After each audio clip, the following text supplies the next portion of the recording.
Hi there, how you doing? Hope you're having a great day. Now, I'm pretty sure you would agree that now more than ever, our children really need us to be their place of calm, confidence, and safety. It's our responsibility as parents, grandparents, and carers to be that person that makes them really emotionally feel this, and also to provide a space that children can feel safe and secure to be and live within. I don't know about you, but I've always viewed home really as a sanctuary. It doesn't really matter what's going on in the outside world. It only matters what's really going on within your four walls and your roof. Now, I personally felt this many years ago when I lived in London. And for anyone that's really lived in a major city like that knows that fast-paced feeling and that chaotic energy that a big city has. It really has you continuously living in a high adrenalized state. And this is much like our lives right at the moment. We all know this feeling at the moment that a day feels like a week and a week feels like a month. And the reason for this feeling is that we have so much adrenaline and fear that's running through our bodies. It's the fight or flight response that we are continuously have turned on that keeps our bodies alert. It's not healthy for us to live in this state and or to have children exposed to it. And as we know that children really are intuitive creatures and they really feel what we feel. So now more than ever, we need to switch out of this, like the stressful state, and ensure that we're communicating to our children that they are under no immediate danger and that their family and everyone that they love is in their home will be safe during this challenging time. Now, to help talk us through how we can do this is our very special guest, Chrissie Davies. Now, Chrissy brings 15 years experience in special education, supporting children with a wide range of social and emotional challenges.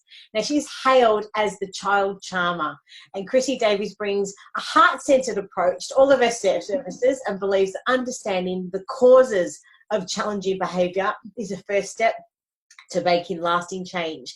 Now, Chrissy understands the power of connection and communication and knows that with the right support, families can confidently calm the chaos. Thank you so much for joining us today. How are you?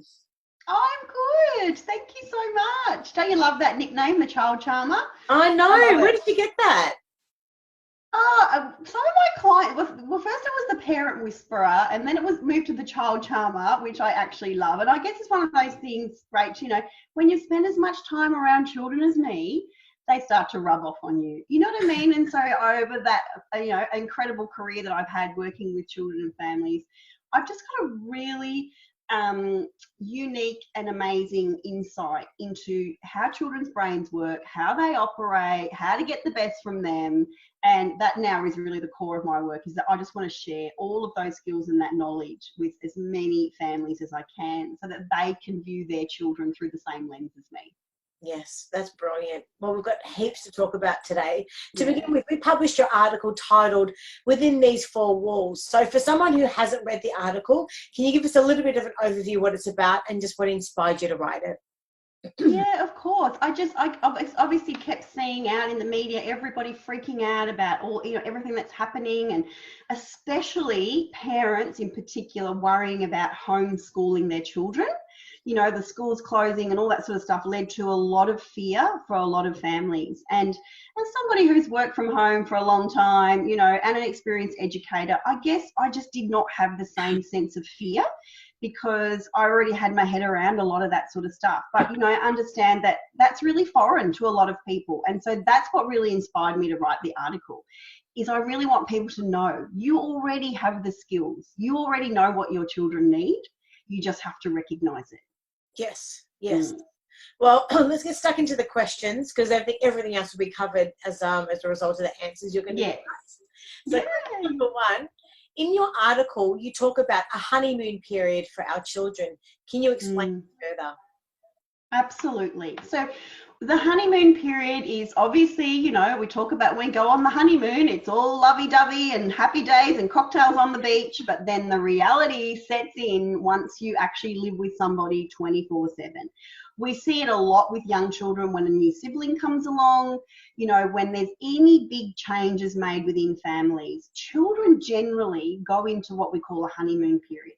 starting a new school, anything like that. When kids start school, often parents will say to me, oh, you know, they were fantastic for the first 2 weeks, and then all of a sudden she's got real.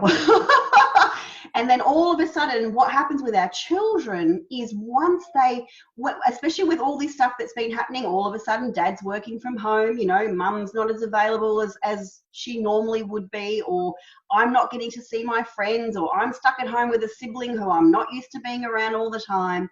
You know, we can either, what happens generally with our children is they go into a honeymoon period where we sort of get lulled into a false sense of security that they're doing okay.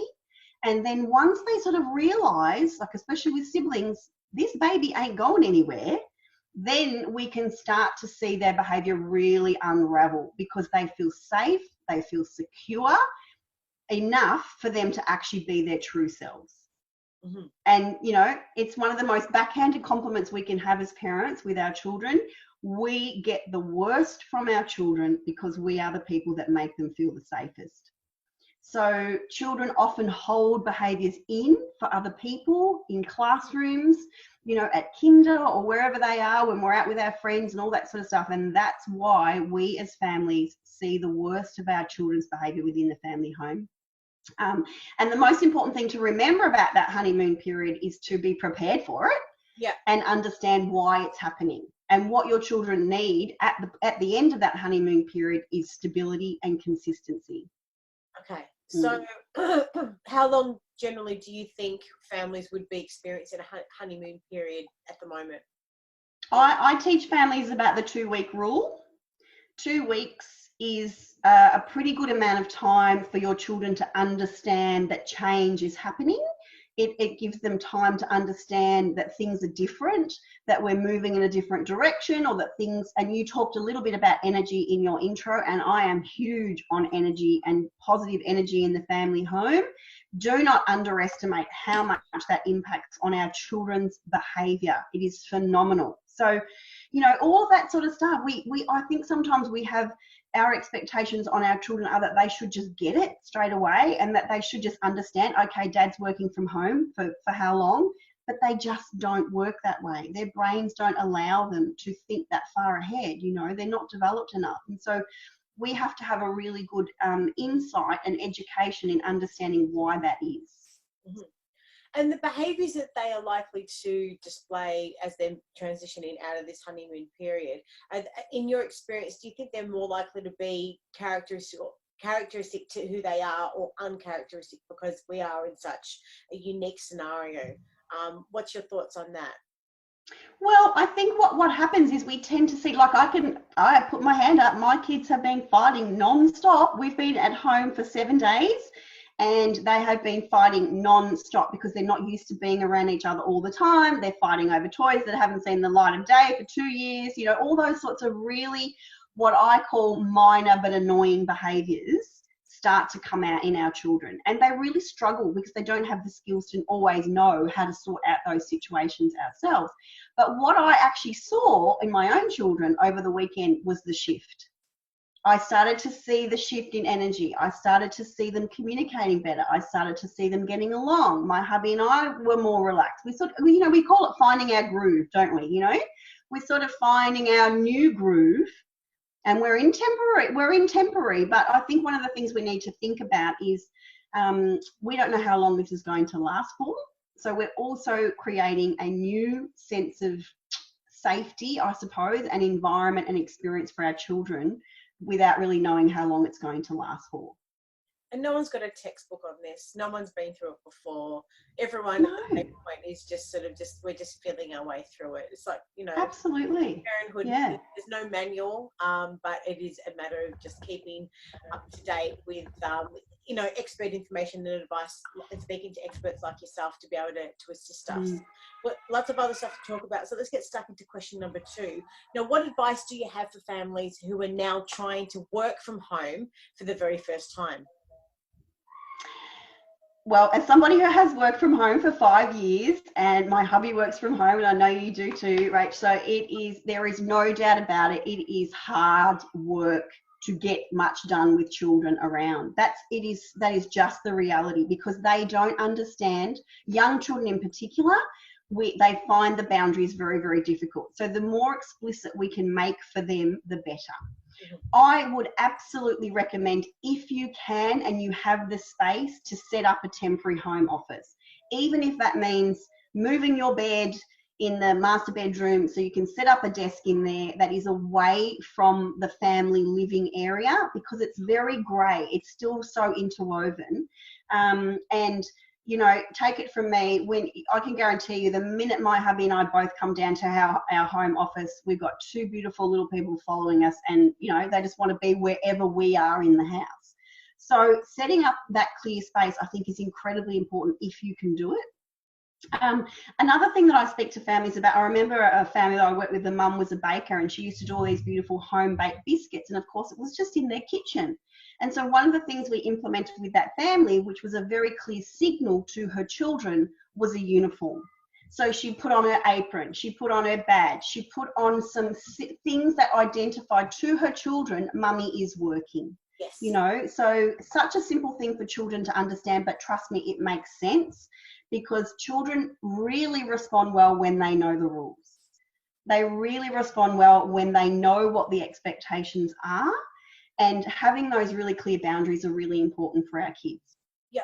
The other thing that I would absolutely recommend, if both of you are still having to hold down a job and support your children through this time, is that you have to work in shifts. One of you has to try to be available emotionally, spiritually, physically for your children, while the other person works in bursts to get as much work done as they can, say in a 2-hour block.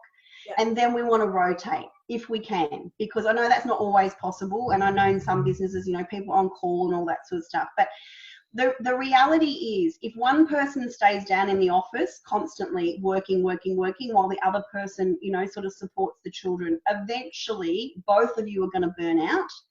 And, you know, we all know, we're parents, having the children is like 3 full-time jobs. And so I truly believe that it's not fair on one person to carry the load of supporting the children through this time. Yeah, I think it's incredibly important. But I also think it's really important that our children feel that from both of us. Yep. That they see both of us taking turns. Do you know what I mean? And working in those bursts is really good, and taking a break. Coming out, connecting with the kids, even if it's to have lunch. Or, you know, one of the things that I often do, I'm an early bird, so I actually get up early, bang out a couple of hours work, and then I'm always present for breakfast. Yes. You know what I mean? And so you're touching in with your children at various points throughout the day, rather than just locking yourself away or sticking the TV on all day and expecting them to sit there and watch TV while you get your work done. Because I can guarantee you, we sort of talked about this in the intro, the more you push them away, the more they're going to annoy you. Yep. You know, the more they're going to interrupt you. So I shouldn't say annoy you, but the more they're going to be seeking out that connection.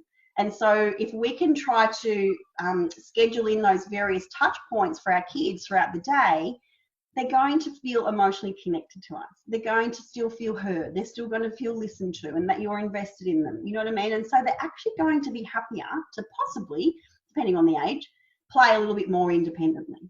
Yep, which is important for their development also.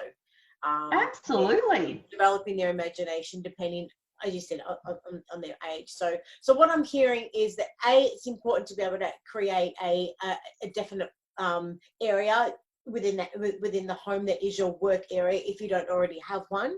The second one is to be able to create some level of structure by what you're wearing. So for the parent, equally for the children, they know that if mummy and daddy are in work clothes, which we should be doing anyway, but even more so that they understand that mummy and daddy are working and in work mode.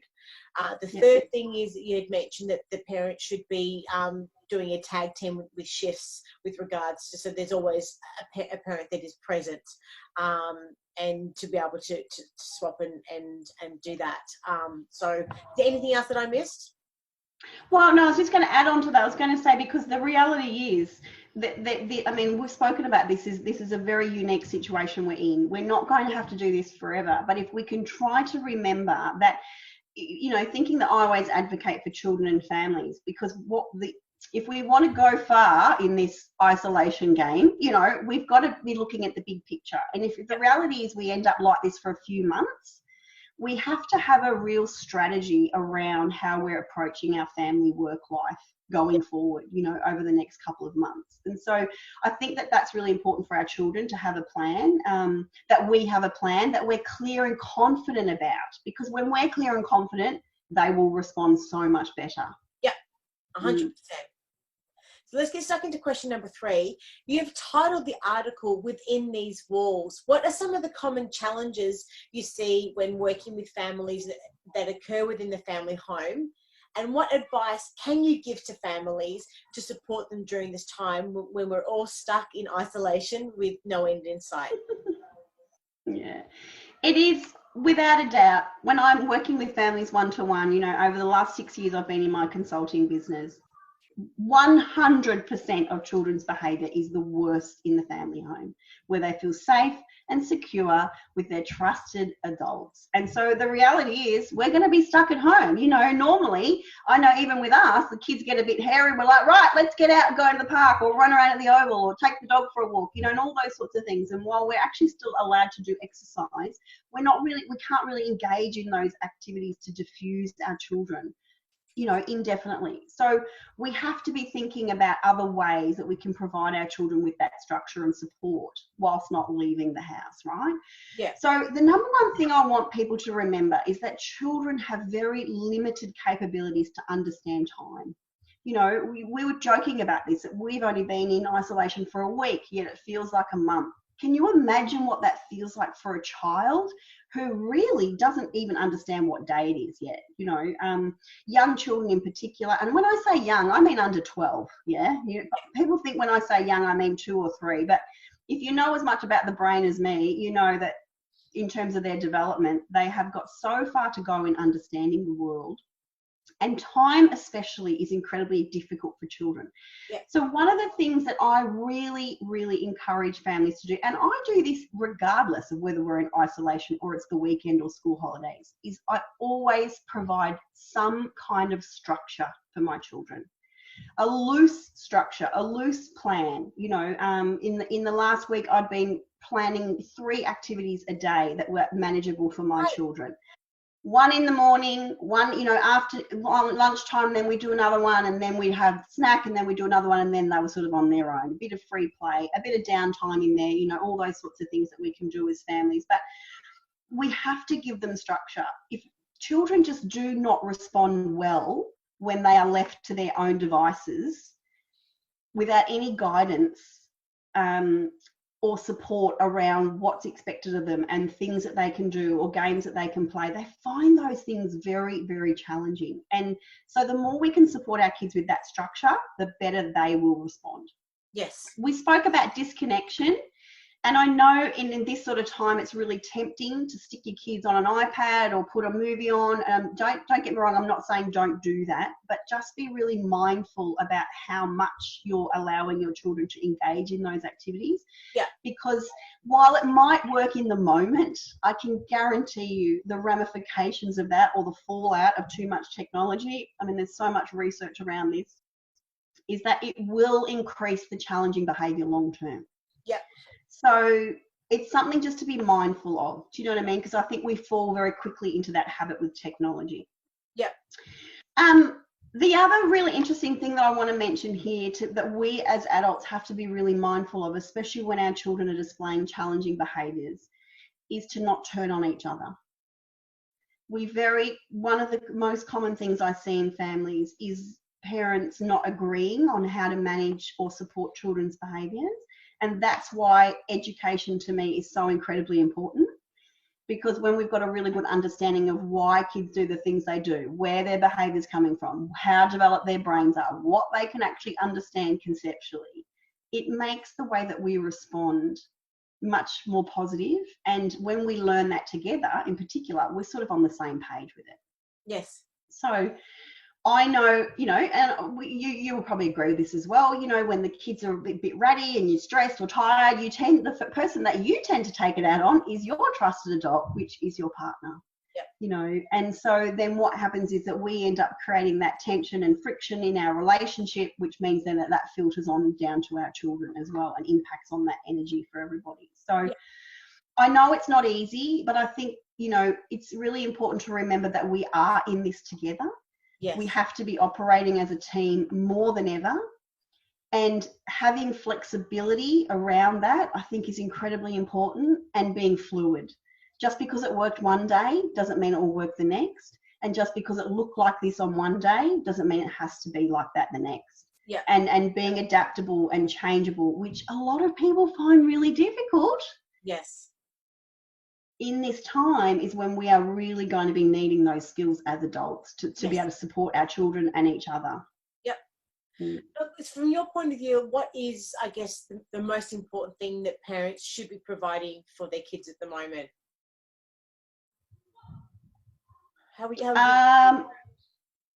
As in from themselves, I think it's emotional connection, because really that is what our children need to feel daily, every day. They need to feel connected. They need to feel heard. They need to feel safe. They need to feel valued. They need to feel like they've got their emotional tanks filled up enough so that they don't constantly keep looking for that from us in negative ways, which is, you know, what we call negative connection through their behavior. So I think one of my favorite strategies is called connect before you direct. You know, if you can try to invest in your children before asking anything of them, they respond so much better. Yes. They're actually happier to do it for you, you know. So if you've got something that you need to go down to the office to do, try sitting and reading a story first and then saying, you know, this was really great. I love spending time with you. I've just got to go down to the office to do X, Y, and Z. You know, your children are much more likely to actually listen to you and allow you to have that time if you've made time for them first. Yes. And so you would say that they would really need to know what's happening each day at home, and most importantly, what's expected from them. Is that what you're saying is what they need most? Yeah, absolutely. Yeah. And young children in particular, I use a lot of visuals with children. So this morning we got out our little visuals and we put them up on the board and we made a plan. We did it together, you know, of the different things that we're going to do throughout the day. So it's very clear to my kids because it's in picture form as well. I've got a 4-year-old.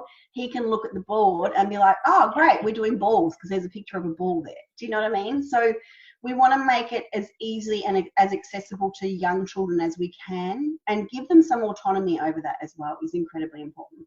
Okay, and how are you giving them? So if you're providing the structure and you're giving them 3 activities per day, and depending on their age, we've got distant learning now as well. How do you provide the autonomy to them when we are providing structure and they need the structure?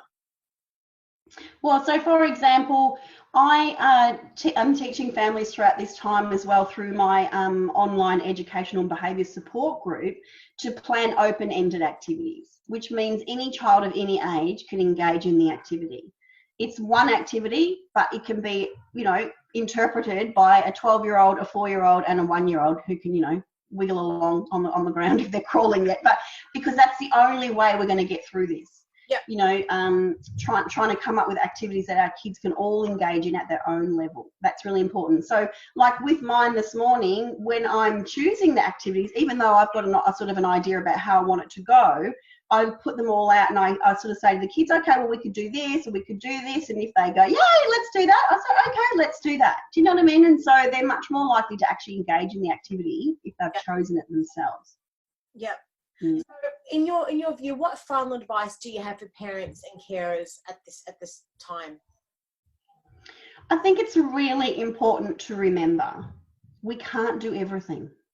We are only one person. We're only one human being. And in this particular time, we are expected to be a present parent, in some cases hold down a job and be a good colleague or a boss. You know, we want to be a positive partner as much as possible as well, you know, as well as an educator for our children. And you know in yourself, that is 4 very loaded roles. Yes. And to actually expect ourselves to be able to do all of those things 100% well for an extended period of time is absolutely, in my opinion, unachievable. It's just not possible. And so I really encourage families to think about, okay, maybe, you know, we talk about the 80-20 rule, don't we? 20%, 80% great parenting, 20% okay. Our kids will still be okay. We're not emotionally damaging them. You know, we're going to lose our shiz. That's just the reality. As long as we're not losing it every single day and we're rebuilding that connection and we're digging deep again the next day, then our children are going to be fine. Yes. And I think it's just about prioritizing. Our children have to be our number one priority through this as much as possible, and then prioritizing the other things. You know, I think also even making a list of things we can let go of. Like for me, I have totally let go of the mess. My house is like a bomb site, right? Because we've got kids home all day. Kids are messy. They make mess. They're creative. They play. They build stuff. They cut stuff. They just leave stuff everywhere, right? And as much as I, you know, try to create that really calm, clean, ordered home for that energy during this time, that is something, I mean, I'm not going to let the house go to complete ruin, but that is something that I'm really letting go of, because that's just the reality of having people home full time in your house. It's going to get trashed, right? Yes. So I think that's part of those internal workings, Rach, is working out, okay, what can you let go of for now? It's not forever. It's for now. It doesn't mean we have to live like this forever. It's temporary. We're in a moment in time. We're doing the best that we can in this moment. Yeah. And just going easy on ourselves, I think, is incredibly important.